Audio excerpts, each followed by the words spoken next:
Images. All right, we're back with a new ghost book since it is October, and that's the time for ghost stories. Apparently, this book cover looks like this. That's what it looks like when it has the jacket on it, but I kind of like this look itself. It glows. All right, let's see. I gotta find some kind of weight. Got the old comb. Let's see what this is about. What year is this? I'll turn on the light. Should have a candle going, but kind of burned my candles down.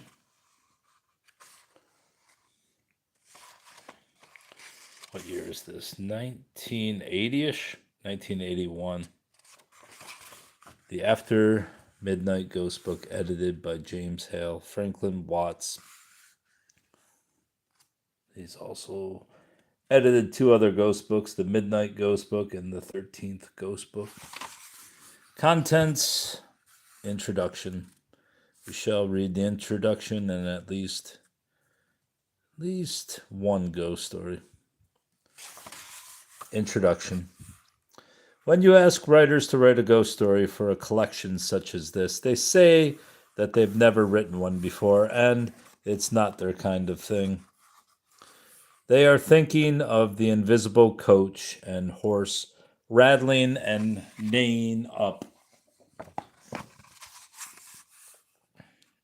the graveled driveway, the drive at midnight variety of ghost story.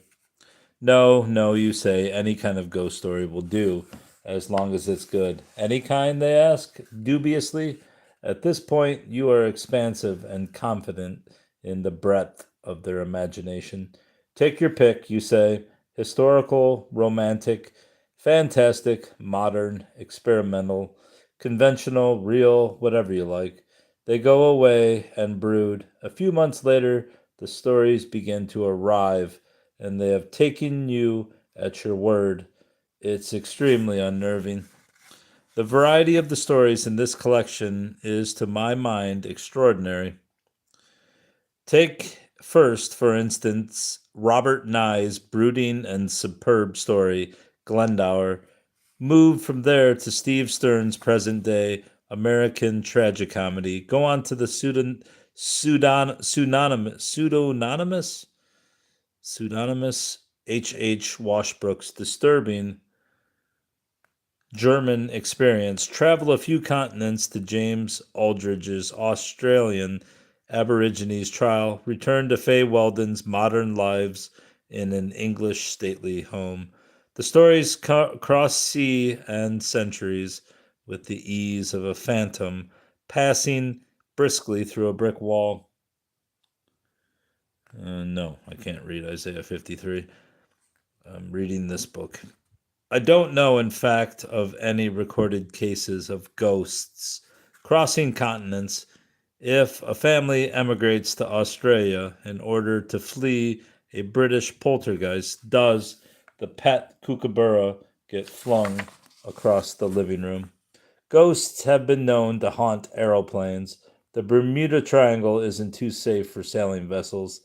The beasts clearly like hanging around the means of travel. But do they travel well? I don't think so. Traditionally, they are housebound. They haunt places, not people. So just remember, if there's a ghost where you live, you are the intruder. Be kind to your invisible friend. You may become one in time. James Hale. Robert Nye, Glendower.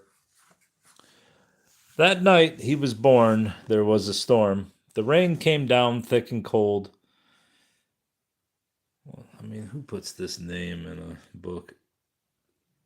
Sinolith burst its banks.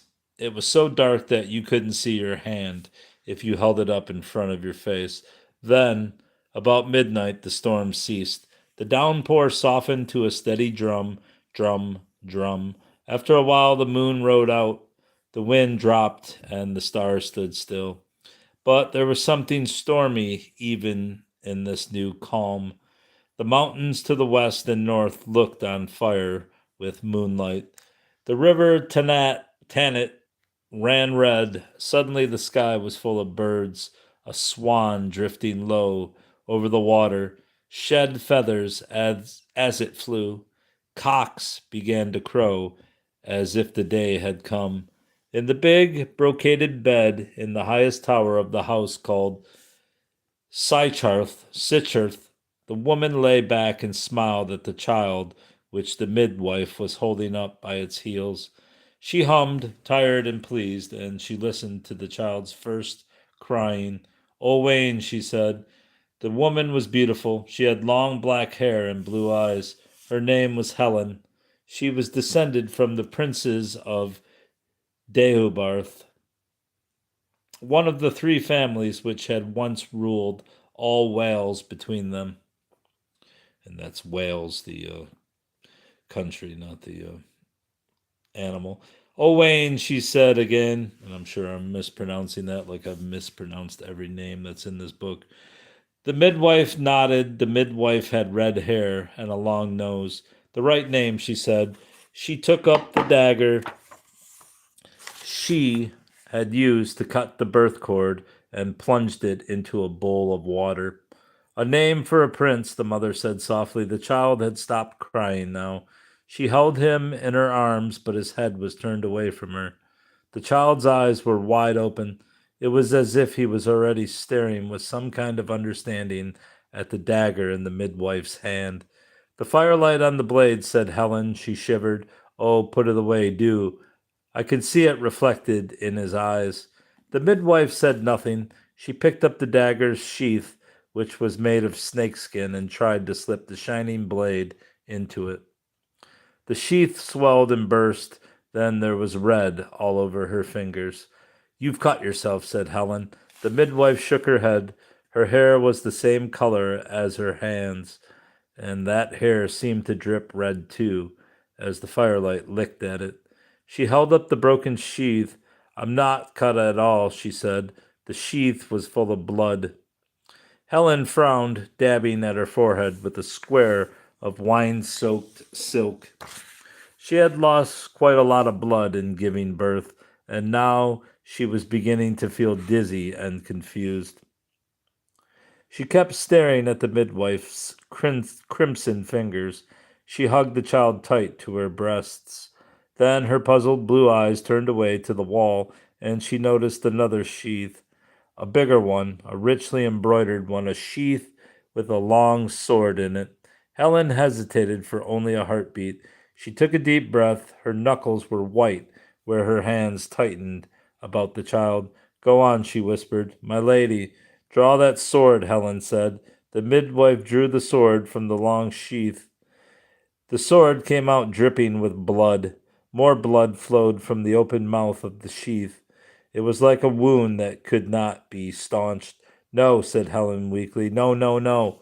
She put her hands over the child's eyes so that the child should not see what she was seeing.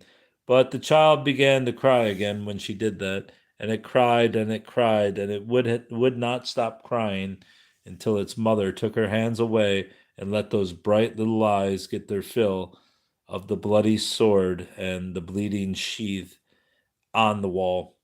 Outside the house, but within the moonlit circle of its moat, was a chapel built in the shape of a cross. A man was kneeling on the flagged floor of the chapel. The man had not paid any heed to the storm, and now he remained equally unmoved by the strange peace that had followed it. The man was not praying. His eyes were open. They were dazzled with tears that did not fall. He cupped the swan's egg in his hands. The man's name was Gruffid? He was master of Sicharth.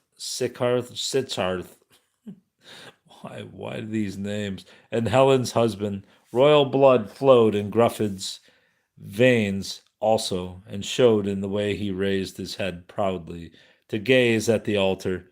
He was descended from the princes of Powys, another of the kingdoms of ancient Wales, hence his right to keep swans at Sitchart. The swan, Gruffid, thought sourly. the royal swan. No subject could possess a game of swans without license from the crown.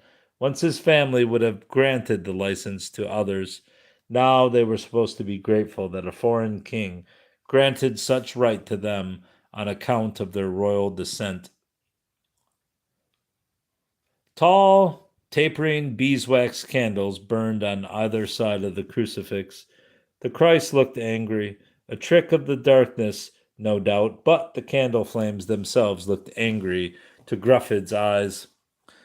While he waited for news from the tower where his wife was, Gruffydd kept his mind busy with indignation. His eyes never moved from the nailed hands. His thoughts dwelt especially on the way in which Wales had been tricked into slavery 100 years before, when the English King Edward had promised the Welsh people that they should have their own prince to rule over them, a prince born in Wales and speaking no English. How stupidly a man's heart could be invaded by old insults at such moments as these. What do you got, bruv? For Edward had kept his promise. Of course, Edward had kept his promise by sending his queen to the newly built castle at Caernarvon, for the birth of his own son, Edward II, who, being a baby, could indeed speak no English. Gruffydd sought to calm his mind, to stay it on some gentler image. The crucifix was all there was. The Christ was like a swan, spotless white plumage of the flesh. The wound in the side like the orange-red bill. What was it you called the black knob on the end of a swan's bill? What's up, bruv? The berry, that was it. That was what you called the black knob on the end of a swan's bill. Gruffydd tried to pray, Libera nos quaesimus Domini, he said aloud. He stopped. He gave up. His lips set back in a bitter line. Libera nos, deliver us, Lord, once. Yes, once upon a time, he supposed, as in a story for children. Wales had indeed been free, but what did that mean, free? A word you said quickly unless you were thinking about it. Free, freedom.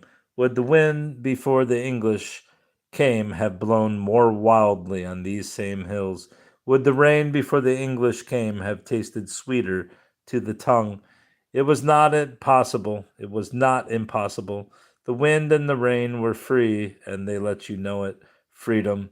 What it meant to be free. The wind and the rain were free, and if you were not, they let you know that. To be a slave meant to think about words like free and freedom all the time. Ach, the wind and the rain must have been different. That was certain in the old days.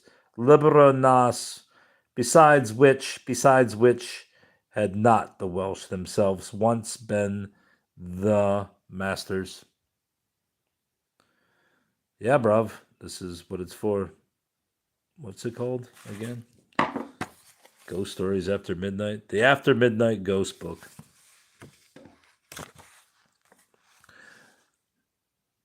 The rulers of all Britain after the Romans went, so it was said.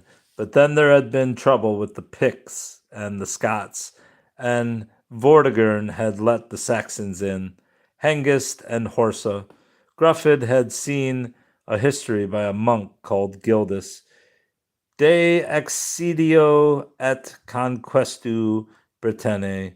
If you could believe it, the English had been called in to help put down the Picts and the Scots. They had done this, but then overcome the original Britons through treachery, tricking Vortigern into letting them send home to Saxony for great contingents of their own countrymen, with the result that Gruffydd's forefathers had been driven into these western mountains by pagan barbarians and lost their name of Britons, or is it Britons, and their kingdoms. They had lost everything, as their poets said, except wild Wales, and for such as Gruffydd, the right to keep the merest token of kinghood. allowed to keep a royal bird, allowed to be reminded by a foreign king that his fathers had once been kings here. Gruffydd stroked the swan's egg and remembered his wife in labor. He held the egg against his cheek. It was of a grayish olive color. He fancied he could hear the beginnings of movement inside it. He closed his eyes and touched his eyelids to the shell. Yes, there it was again, a brittle, uncertain shiver of life. The moonlight falling through a narrow window cast Gruffydd's shadow across the altar. He got up and rubbed his knees. For the first time he heard the crowing of the cocks. A frown furrowed his forehead. The night beyond the thick stone walls of the chapel sounded all at once full of unlikely noises. He could distinguish the neighing of horses, the clash of hooves, and over these sounds the crying of birds of many kinds, and the whir as of a great host of wings. He hurried up to the door and opened it. He drew his cloak about him and stepped into the dark. He had not taken more than a dozen strides when his left elbow was seized from behind. His sword was in his right fist, and the offending fingers almost chopped off before he realized that his assailant was a woman. The swan flew against the wind. The woman's voice was shrill and ugly and urgent. Gruffydd could not make out her face in the shadow of what looked like a blue hood, but her body was bent as if with extreme age. He found himself shouting for no apparent reason, save that this night was unsettling. What with the neighing of the horses, and he was worried about his wife in labor in the tower room above. What the hell are you talking about? The woman seemed to ignore his question. She muttered to herself in a low, broken tone some words of a language Gruffydd could not understand. Then she went on in the same chanting tone she had used at first. The swan, your swan, the cob. His feathers were pieces of moon, master, patches and bits of the plague-improved flesh. They fell as he flew, his black legs trailing. It was beautiful. She is mad for certain, Gruffydd thought. She has the Black Death on her.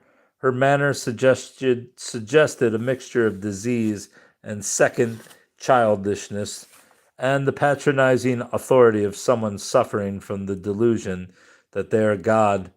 Gruffydd could cope with such things, but the word plague was one which he did not care to hear spoken.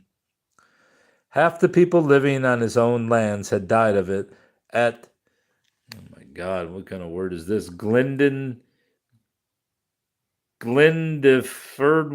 Glendeford? I have no clue what that says. On the far side of the Berwyn Mountains, and here at Sithcart. I can't say that one either. If you do not let go of my arm, he said, I shall cut off your hands at the wrist. The woman relinquished her hold on his elbow, but then her fingers were scrabbling at him again. Gruffydd raised his sword. The woman's thin yellow fingers, like claws, were seeking and then touching the swan's egg he held, wrapped in the fold of his cloak. Her nails and knuckles were stained with blood. All this he saw in a sudden stab of the moonlight. He had intended to kill her, but now the sword fell from his hand. None but the swan should hatch the swan's egg, the woman said gently. Why do you carry it, master? Because the pen is dead, said Gruffydd. A horse screamed in the stables. The woman said, Not dead, master, asleep. Gruffydd tried to break away. You speak in riddles, he complained. The hag held fast to his cloak with the egg under it. The claw-like fingers of her free hand were fondling and stroking the shell where he guarded it in the cloak's velvet lining from the cold of the night. I speak of whales, she said, and then, will you offend the Tylwyth Teg, she whispered. Gruffydd shrugged. He looked back over his shoulder to the chapel. The dim blue votive lamps that flickeringly illuminated its windows from the inside were good to see. Its outward shape also. Solid in the moonlight. You're crazed or possessed, he said. The till with Teg are no more than shadows on the wall to frighten children, and you know it. He glanced down at his sword where it lay on the ground and felt suddenly ridiculous. Look, he said. There was a swan dead on her nest in the moat. The pen dead, and the dead weight of her had crushed all her eggs save one. The cob had flown. I took up the one remaining egg. Foolish, no doubt, but my wife Helen, a son, said the hag. The neighing of the horses was now terrible to hear. It sounded to Gruffyd as though they were trying to kick their way out of the stables. A son, the woman said again, a son with eyes that see, a wolf from the west, an Owain indeed. See you, bruvs. Gruffyd stared at her. The face was all shadows. There seemed nothing else to it. You were with Helen, he said. But how? You are not the woman I appointed. How do you know I have a son? I know what I know, said the woman. I know your two swans were marked with the mark of kings. 5 nicks in the beak, 2 lengthwise, 3 across the bill. She nodded. Remember, to your wife, the midwife who came with the red hair and the long nose, she laughed. And now you will give me the swan's egg, she said. Gruffyd was full all at once of blind, unreasoning fury. I will not, he shouted. He leapt back sharply, leaving his cloak in the old woman's grasp. He clutched the egg tight to his breast. The hag turned away from him, her body unbent in the moonlight.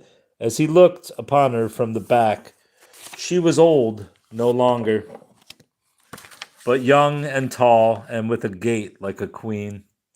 Gruffyd, Vitchin, she said in a soft voice, tonight your immortality was born, but you will not die before the swan flies that will one day be hatched from the egg you hold so dear.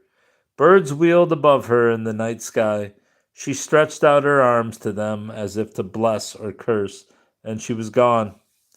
Gruffyd was a brave man, but now he shook with fear. He passed his hand through the space where the woman had stood. It was mere air. He took up his sword. It was covered with blood. Again there came a terrible screaming of horses. Gruffyd shuddered. He hurried toward the stables. His grooms were nowhere to be seen. Gruffyd could not understand it. The grooms should have been sleeping in the loft, ready to calm and comfort his horses on such a night as this. As it was, the horses, unattended, had lashed themselves into a frenzy. Many had broken free of their tetherings and run about up and down the long, low barn. Their polished sides were dripping with blood where they had kicked at each other and torn themselves in their blind turnings. The moonlight, streaming through a slit in the wall, picked out one horse, a giant black stallion, standing slightly apart from the others. His nostrils were distended, his neck blood-flecked, his fetlocks hacked and red. Unlike the other horses, the black stallion stood quite still. From outside, shrill on the night air, came the crowing of a cock, and simultaneously the crying of the child in the high tower. The black stallion's eyes were looking at the man. No, said Gruffyd, as strongly as he could. No! The cock crowed again. The door was too far away. The cock crowed for a third time. Helen, said Gruffyd quietly. The swan's egg smashed as the horse hit him. The yellow part of it ran everywhere. What an odd story. Anyway, that's the end of that first story. And I don't plan on reading the second one, just for the sake of order, that is. All right, bros, that's all.